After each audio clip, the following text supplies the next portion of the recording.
organic, unpredictable, unknown, lovely, beautiful, a sense of fulfillment. This is part of the pleasures of life and not the chores of life.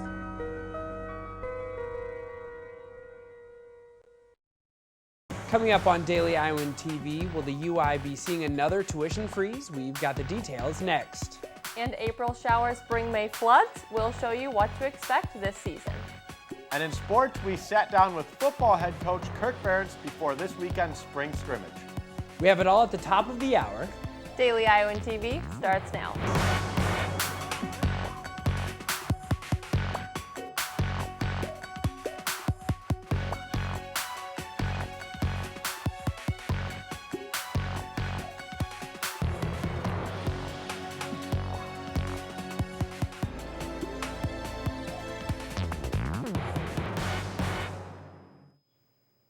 Good evening and thanks for joining us. I'm Megan Sanchez. And I'm Stephen Duran. Only last week, the Iowa House and Iowa Senate were in sharp disagreement about how much funding the University of Iowa should receive. But today, a subcommittee agreed on a 4% increase in funding to all three universities. The budget still has to pass through the rest of the legislature and Governor Branstad. But today at the Iowa State Board of Regents meeting, President Bruce Rastetter assured community members that the UI would receive all of the funding. For the UI, that funding could mean difference between a tuition freeze and money out of students' pockets.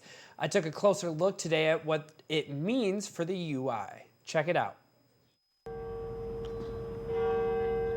It's that time of year where the state government meets to discuss university funding.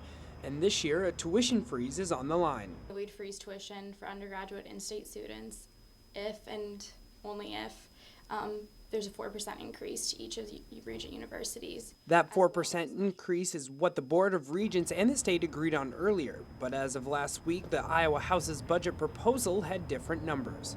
In their budget, Iowa State and Northern Iowa would receive the promised 4% increase with $6.9 and $7.7 million respectively, but Iowa would only see a 2% increase at around $4.5 million. The inequality of funds would take away the region's freezing hopes. If we don't have the 4%, obviously we'll see tuition go up.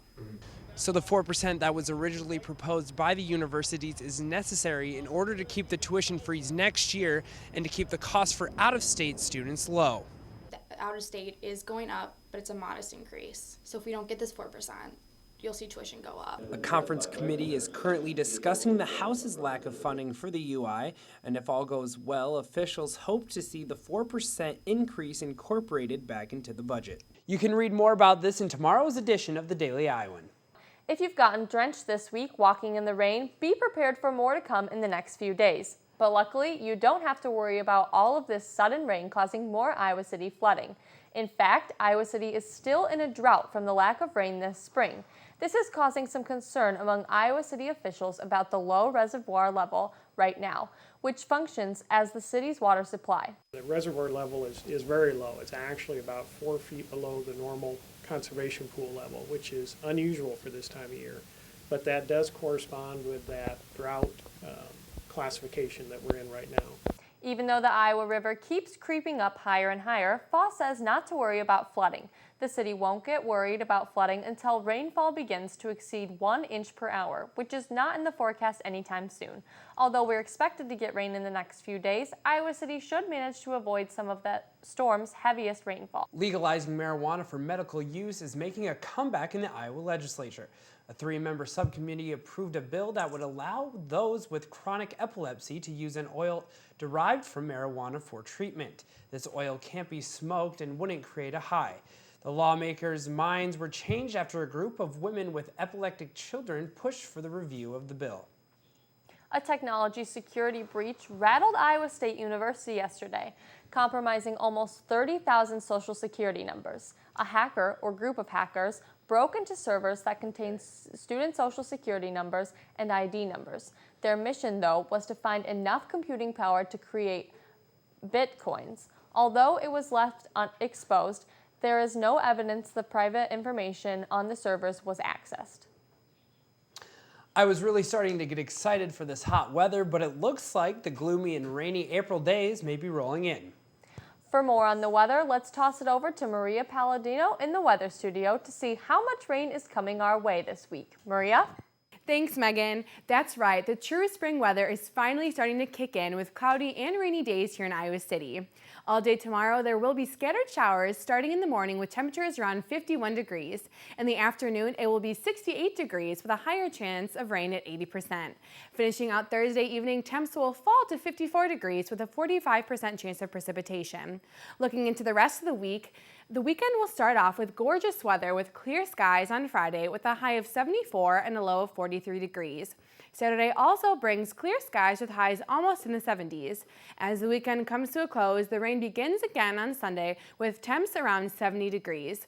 With a high of 62 degrees on Monday, the first day of the week also brings a 75% chance of precipitation. Keep that umbrella handy because Tuesday also brings a 70% chance of rain with around 55 degrees. Well, that's all I have for you here in the weather studio. Enjoy those few days of sunshine before the refreshing rain this weekend. Megan and Stefan, back to you. Thanks for that, Maria. And now it's time for this week's edition of Hawkeye Buzz. We're turning it over to our own Alyssa Bergamini. What's buzzing, Alyssa? Hey guys, and welcome back to another segment of Hawkeye Buzz. As we all know, downtown Iowa City has so many great restaurants to show off, and this week is your excuse to try them all without feeling guilty. Eat, Drink, Local Week is upon us, and earlier today, I went around town to find the best local store that will keep your wallet full and maybe your jeans skinny. Monday kicked off Restaurant Week here in Iowa City, and despite the rain, that did not stop customers from coming in. This week is dedicated to 27 different restaurants, bars, and cafes that emphasize local ingredients from Iowa. Located right here in the heart of downtown is Iowa City's most recent addition to the community, Aspen Leaf, which is a frozen yogurt shop that doubles as Rocky Mountain Chocolate Factory. And this week, their featured item is grown right here from home. We're featuring popcorn that is tiny but mighty, that is made from Shullsburg, Iowa. And we are drizzling it with chocolate and, of course, caramel, and it has nuts in that. We're featuring that all week long. And if you want to be a little healthier, then don't worry, their locally grown apples are always in store. Caramel apples are on Tuesdays for $5 every week for the month of April. Before time runs out, remember to eat, drink, and be local. The Eat, Drink, Local event will go until Sunday, and for more information on which restaurants, bars, and cafes have specials, visit downtowniowacity.com. That's a buzz, guys. Back to you. Iowa City Police are looking for a man who robbed Romantics, a local adult bookstore, late last night. The man threatened an employee before taking cash from the register and leaving. He is described as thin, light-skinned, and about 6'1". Iowa City Crime Stoppers is offering a $1,000 cash reward for information leading to an arrest. You can call Crime Stoppers at 358-TIPS. The Iowa Senate Government Oversight Committee passed a bill today granting state workers new whistleblower protections. This comes after the committee released a recording that detailed sexual harassment in a state facility, the Iowa Veterans Home. The bill could end up on the Senate floor as early as tomorrow. And now for a look at what's happening beyond Iowa.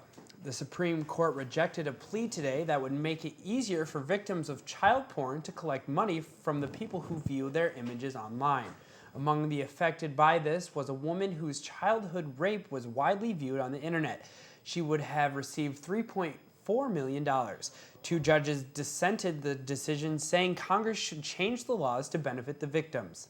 The United Nations Security Council is calling for an investigation on reports of recent chlorine gas attacks in several Syrian towns.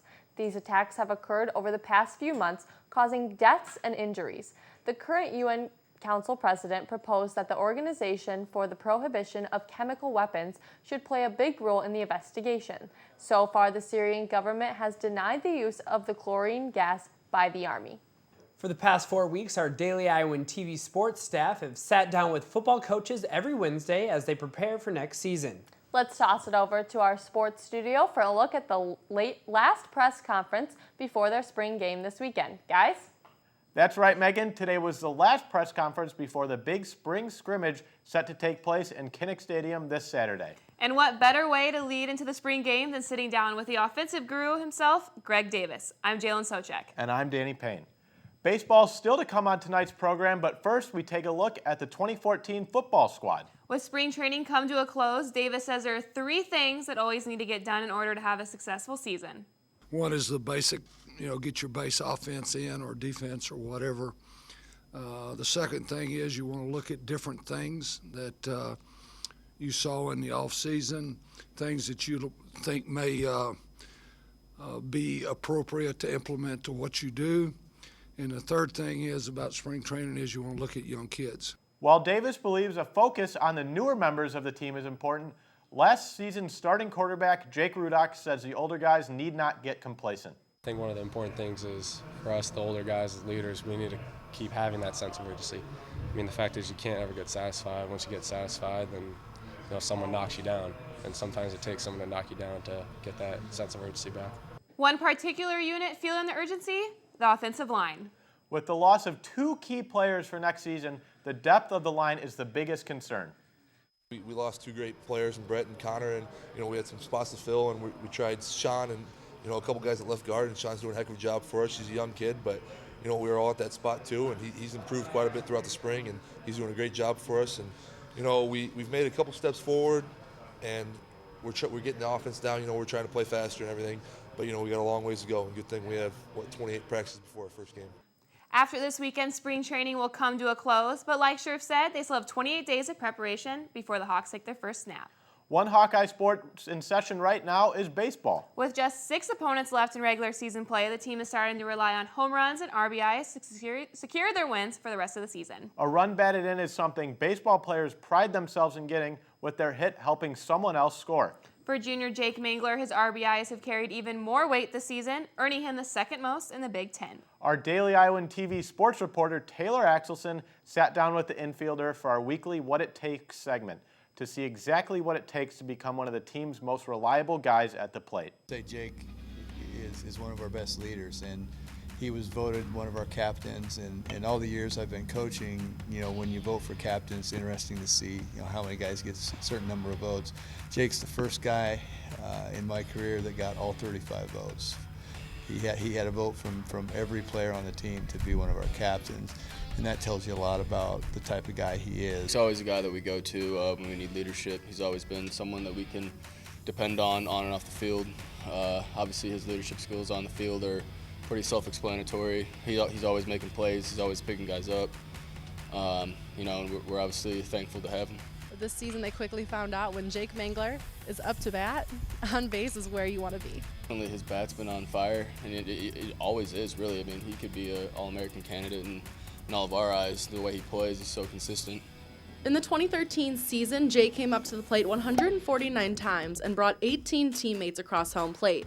So far this season, he has been up to the plate about the same amount of times, but he has doubled his RBIs to 34 in only 37 games. This means that Jake is currently tied for 2nd in the Big Ten in RBIs, right after Sam Travis from Indiana, who has 37. The reason he has the most RBIs is because he gets up there and he thrives in the situation to be the guy to come through. And I know all of us feel good when he's up to bat. We know Jake's going to give us his best effort every single time. That's kind of in my job. It's became what this team needs me to do this year. So just being able to have success with it already kind of has given me confidence, moving forward. And when I get in those situations now, it's not too big of a deal. Being able to share this with them is really awesome. Mangler hopes to increase his number of RBIs this weekend as the Iowa baseball team returns home to face South Dakota State in a 3-game series. Unfortunately, that is all the time we have for tonight's show. But be sure to tune in tomorrow as we preview one of the biggest college track meets in the country that takes place right here in Iowa, the Drake Relays. Stefan, Megan, back to you.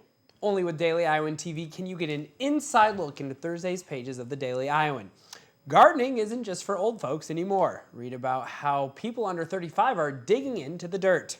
And read about why fewer people in Johnson County and the country are getting vaccinated. Well, that's your most current edition of Daily Iowan TV. Be sure to check us out tomorrow or anytime online at dailyiowan.com. Thanks for watching and have a great night.